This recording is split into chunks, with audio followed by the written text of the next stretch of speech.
আমরা বাঙালিরা মাছ খেতে খুবই ভালোবাসি। দুপুরে স্নানের পর এক টুকরো মাছ না হলে কিন্তু আমাদের চলে না।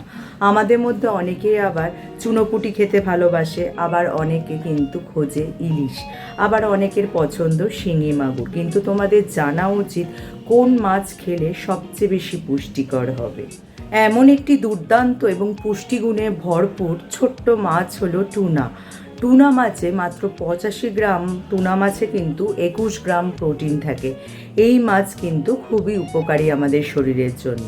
এই টুনা মাছে কিন্তু কোনো কার্বোহাইড্রেট নেই, আছে 1 গ্রাম স্বাস্থ্যকর ফ্যাট, আর আছে প্রচুর পরিমাণে vitamin D, selenium, niacin, vitamin বি6, ভিটামিন বি12, আর প্রচুর পরিমাণে ওমেগা 3 ফ্যাটি অ্যাসিড, যা আমাদের অনেক রোগ থেকে কিন্তু রক্ষা করতে সক্ষম।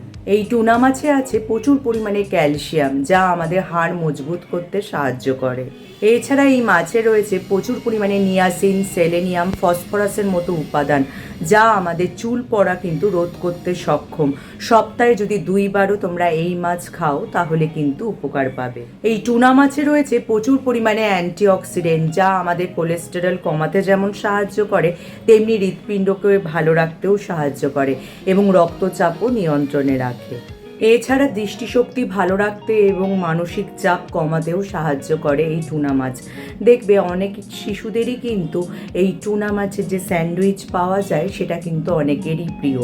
তবে চেষ্টা করবে সপ্তাহে 2বার এই টুনা মাছ তোমাদের ডায়েটে রাখার, তাহলে কিন্তু উপকৃত হবে।